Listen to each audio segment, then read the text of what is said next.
ಪೊಲೀಸರು ಮೈಕ್ ಹಿಡಿದು ಯಾರು ಬರಲ್ಲ ಹೋಗಿ. ಚಿತ್ರದುರ್ಗದ ರೇಣುಕಾಸ್ವಾಮಿ ಕೊಲೆಗೆ ಸಂಬಂಧಿಸಿದ ಆರೋಪಿಗಳನ್ನ ಚಿತ್ರದುರ್ಗಕ್ಕೆ ಮಹಾಜರಿಗಾಗಿ ಕರೆತರುತ್ತಾರೆಂದು ಸುದ್ದಿ ಹಬ್ಬುತ್ತಿದ್ದಂತೆ ಸಾವಿರಾರು ಜನರು ದರ್ಶನ್ ಹಾಗೂ ಅವರ ಗ್ಯಾಂಗ್ ಬರುತ್ತದೆಂದು ಕಾದಿದ್ದರು. ಆದರೆ ಜನರಿಗೆ ನಿರಾಸೆ ಕಾದಿತ್ತು. ರಾತ್ರಿ 12 ಆದರೂ ಜನರು ಜಾಗದಿಂದ ಕದಲಲಿಲ್ಲ. ಇದರಿಂದ ಪೊಲೀಸರು ಮೈಕ್ನಲ್ಲಿ ಯಾವುದೇ ಕಾರ್ಯಕ್ರಮ ಹಾಗೂ ಯಾವ ಆರೋಪಿಗಳು ಬರುವುದಿಲ್ಲ, ನೀವು ಮನೆಗೆ ಹೋಗಬಹುದು ಎಂದು ಅನೌನ್ಸ್ ಮಾಡಿದ್ದು ಜನರು ಮನೆ ಕಡೆ ಹೋದರು.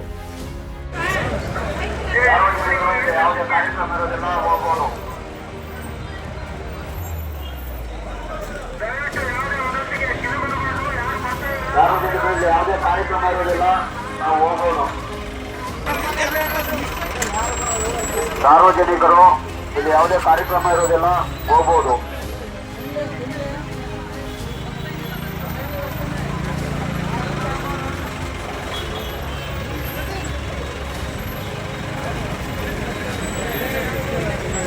ಸಾರ್ವಜನಿಕರು ಇಲ್ಲಿ ಯಾವುದೇ ಕಾರ್ಯಕ್ರಮ ನಡೆಯೋದಿಲ್ಲ, ಹೋಗಬಹುದು. ಯಾವುದೇ ಕಾರ್ಯಕ್ರಮ ಇರೋದಿಲ್ಲ.